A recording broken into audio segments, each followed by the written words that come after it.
Welcome to Asian Book Club, where we highlight Asian and Asian American authors. We are your hosts, Jamae and Sabangan. and I'm Stephen Park. And today we bring you our second read of The Membranes by Chi Ta-wei.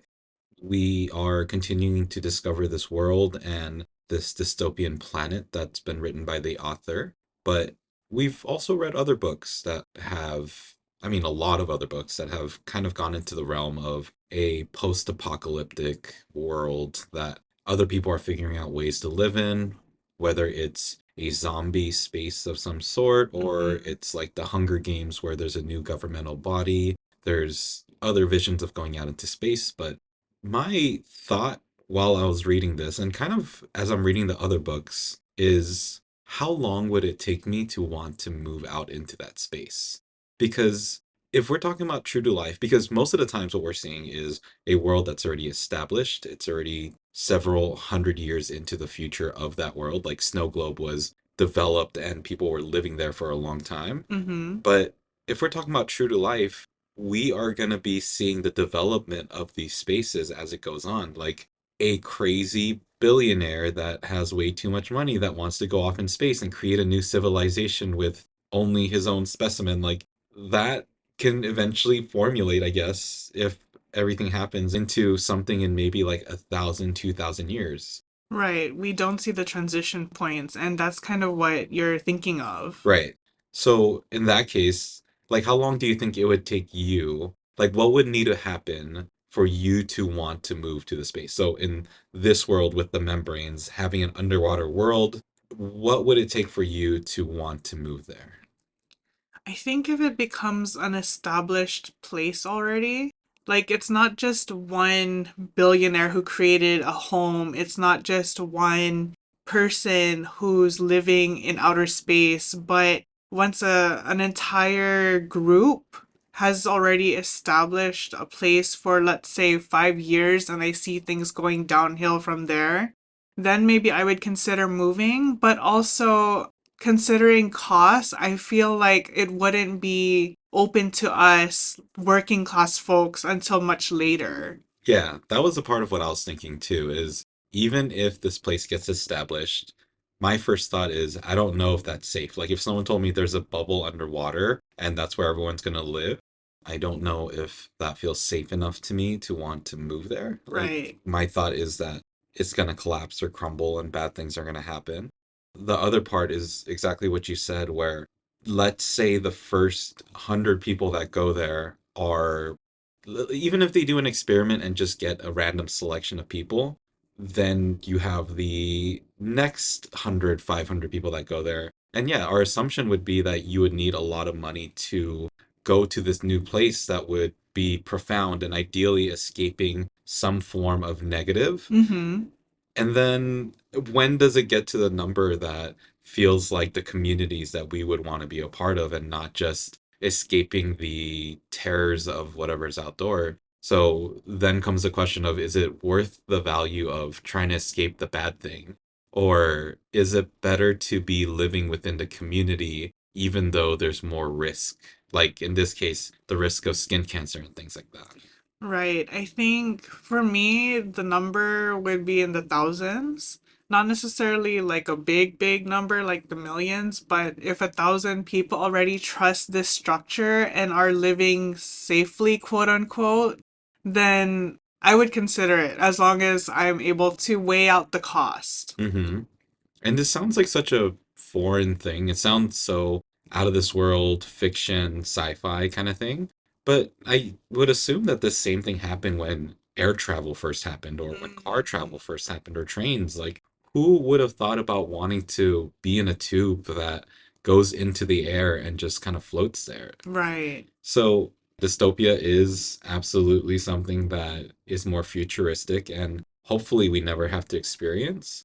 But clearly, there's already examples of how prioritization might have happened based off of whatever it is. Usually, money is the driver of all this. Hmm. I don't know. We'll see. It doesn't seem far off from where things are happening now. Right. There's an asteroid that's possibly going to hit some part of the world in 2032. There's Agent Orange creating chaos and wreaking havoc and possibly starting World War III and maybe World War IV and five or something, whatever this person does. Possibly a civil war. Yeah. So we'll see.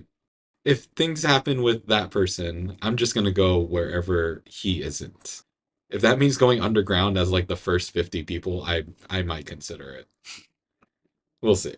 But if you're looking for something that's much more of this earth and want to enjoy things that we have currently, maybe you might want to check out our recommendation for the week. Our recommendation for the week is Shin Ying. Shin Ying is a principal dancer with Martha Graham Dance Company and the co-founder of Dancers and Motherhood. The quality of their movement can be described as powerful and intricately dynamic. You can learn more about Shin Ying on their website at shinyingdance.com. That's XINYING dance.com, and on Instagram at shin_ying_dance. Yep, and that's going to be our recommendation for the week. Okay, so read two of The Membranes by Chita Wei. And in this read, we read pages 61 through 114, which were chapter 6 through chapter 9. What did we learn within our first read? Within the first read, we learned about Momo, the dermal care technician, and the post-apocalyptic society she's living in. Yeah, and we're finding that ozone destruction was the reason why they moved underground. We're finding that the way the world has changed to some extent with how wars are performed. They're not really wars anymore. We're also learning the changes in values that have come across in terms of the prevalence of skin cancer making dermal technicians a lot more higher ranking than I think in the world that we currently live in. Mm-hmm. But before we go into this read, we do have a trigger warning. We have a couple trigger warnings. One is the mention of rape, and then another is child abuse. Yeah, and we're not really going to talk about it too much, but just to kind of put it out there for the start of our podcast, it's just a weird scene where, I don't know, it just seems confusing. It seems like the players involved were confused, and Mhm. it's luckily very briefly mentioned. It's not a long, like, it's maybe a paragraph of this topic, but nothing beyond that. Right. It is weird though. Mm-hmm. But to get further into the world of what we're looking at in the membranes, we have seen the change in the environment that they're living in. And in this read, we also start to see the change in technology that they're going through. Mm-hmm. Some of the change in technology is like how each dermal care technician has their own way of doing skincare. And that becomes really important because Momo is one of the leading technicians, skincare technicians within this world. And one of the things that makes her that way is this M skin that she has, which is a memory skin. It's Mm-hmm. meant to be a protective layer that everyone has. It's meant to be pretty much invisible and imperceptible to just about anybody. But when Momo is able to take off this skin from people, she is able to use the scanner to pretty much track anything, movement, touch, feel that that person has done during the period that they've had the skin on. Right. So she kind of becomes like a voyeur of sorts. Yeah, it's something that she can use for work, but she definitely uses it beyond to kind of creep on some of her clients. Specifically, Tomi Ito. Mm-hmm. It hasn't been shown to be massively dictating to the nature of Momo. It's something that she does that's maybe inappropriate, but not harmful necessarily. Right. Although it could be considered illegal to be tracking each person's life through this M skin, she's doing it more for pleasure than anything else. Yeah, which can still be very much illegal. Mm-hmm. The reason we see this technology from her is because she got it from one of her mother's old skincare technicians or friends. Mm-hmm.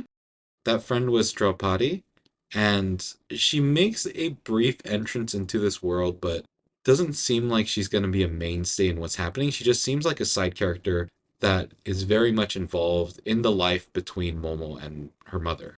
Right. She creates a connection point as well as a transition for Momo. Yeah. We also see Draupadi earlier in Momo's life as Momo is trying to also do this voyeur moment with this scanner that we see. It's something that she was curious about what her mother was doing with her quote unquote friend, Mm-hmm. who was Drapari. Mm-hmm. It's maybe even that introduction to and maybe foreshadowing of Momo becoming a voyeur. Right. Not only a foreshadowing of her becoming a voyeur, but it also foreshadowed her becoming a dermal care technician. Yeah. The fascinating thing for me was beyond the actual story and what's going on, is that being written in 1995, there wasn't a whole lot of this stuff around. Mm-hmm. Even when the author talks about Momo's mother and her laptop, there's a description about how the laptop doesn't have memory, is connected to an offline server, and that was something that I think was the prediction of the author to what a laptop might look like Right. because they didn't know what it might actually become. So it's fascinating to see this kind of prediction of technology and the way the author utilized it in 1995 and how it relates to us in 2025. Mm-hmm. Exactly. And how they were talking about disc zines and disc books. Like all these materials were made into technology already. Hmm. But getting back to the story, that's kind of just the part of how the world develops. The other part that becomes a lot more important is the presence of androids and cyborgs. Mm-hmm. We knew from the previous story that Momo was hospitalized with a pretty serious condition in which most people weren't allowed to talk to her. She met her friend Andy.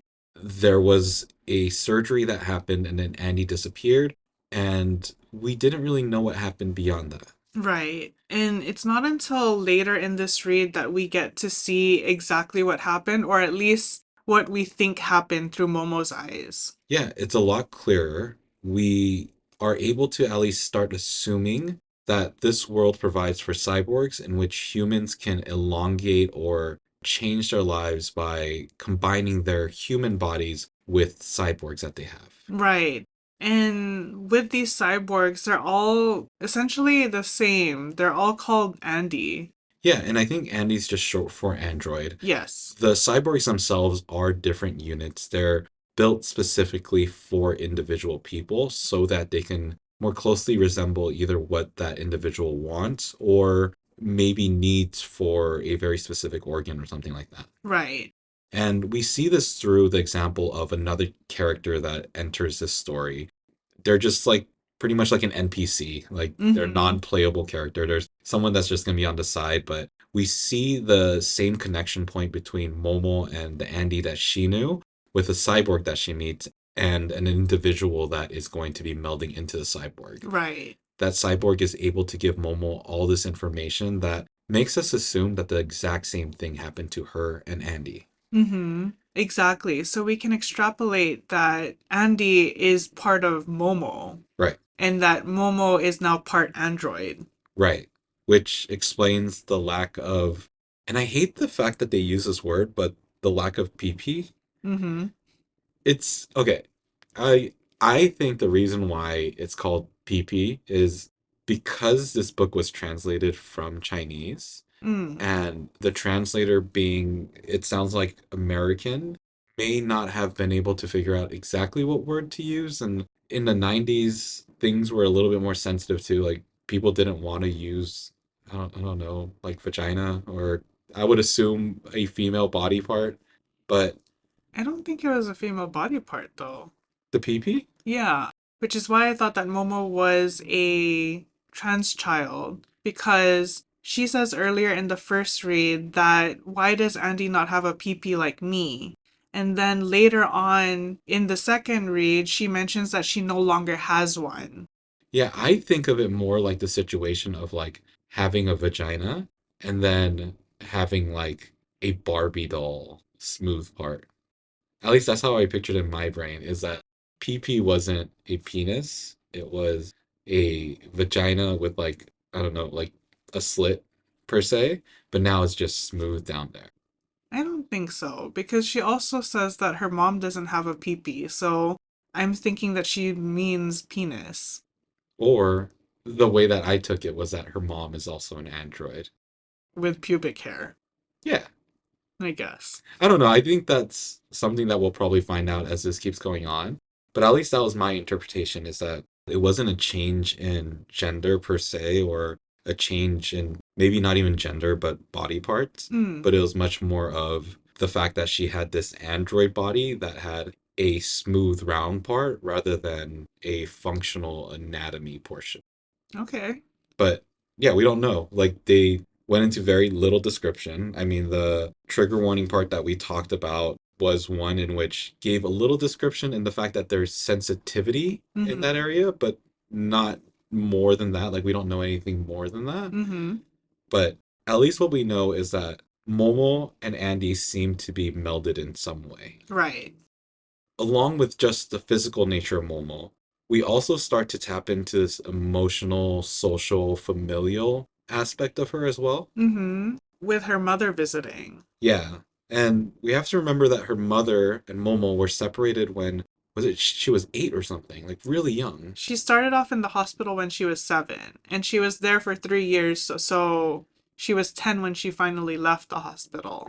So maybe somewhere between 10 and 12 or something. She did go to school, She went to boarding boarding school. school, yeah. So it was, yeah, probably around like 12, 13, 14, maybe 15. But either way, it's at a very developmental part of her life. Mm-hmm. And they straight up just stopped talking. Like there was no more communication between them. There were no happy birthdays, happy holidays of whatever holiday. It just kind of came to an abrupt stop. So the fact that her mother visited Momo on this day, her 30th birthday, Mm-hmm. seems pretty significant.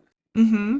Yes, and what we find out is that although communication is cut off between them, it's not necessarily cut off completely with the mother. Yeah, so this is when Momo does a deep dive into her mother's laptop. She gets into it without her mother's permission and possibly illegally.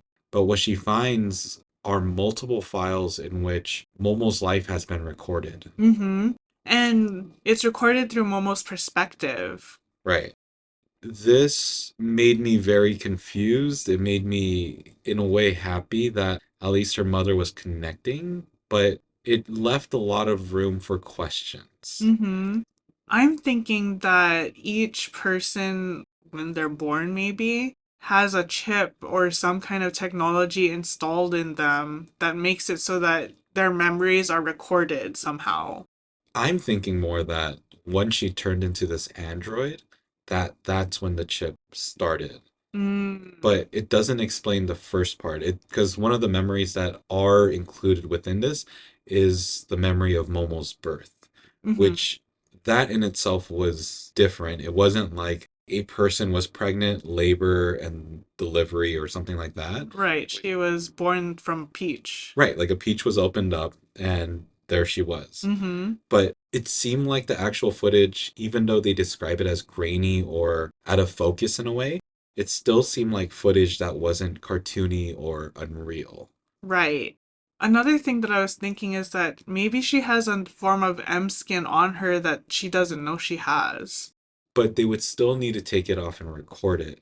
So unless someone's sneaking in to Mm, do that against Momo, like it wouldn't necessarily be a possibility for her mother to be able to grab this information.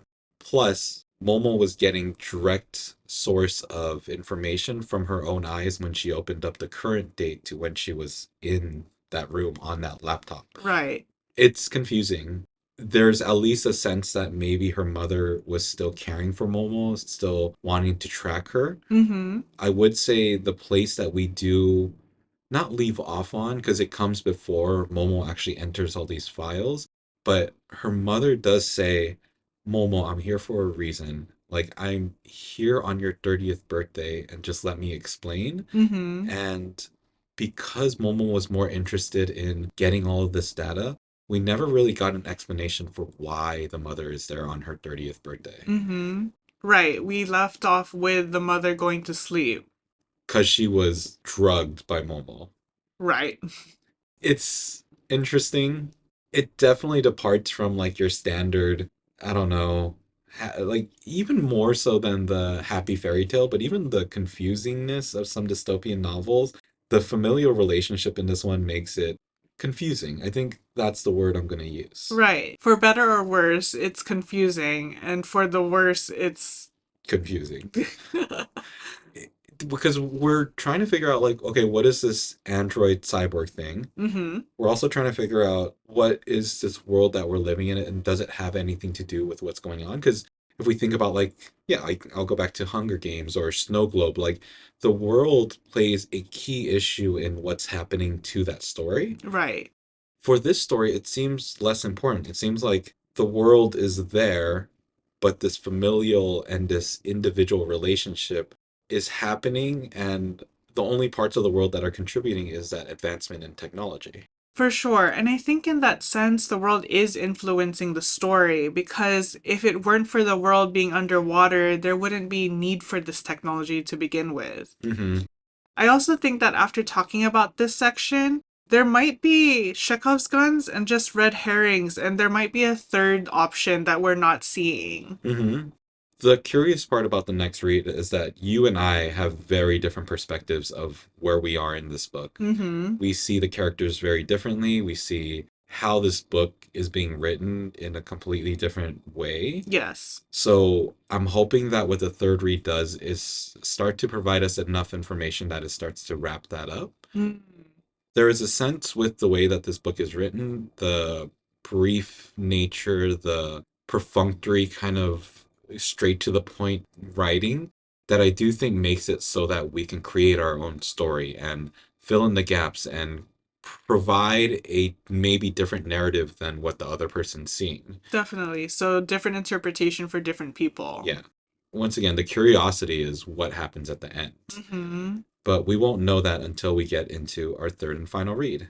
And that's going to be, Pages 115 through 152, and that'll be chapter 10 through chapter 13, plus the note at the end called Promiscuous Literacy.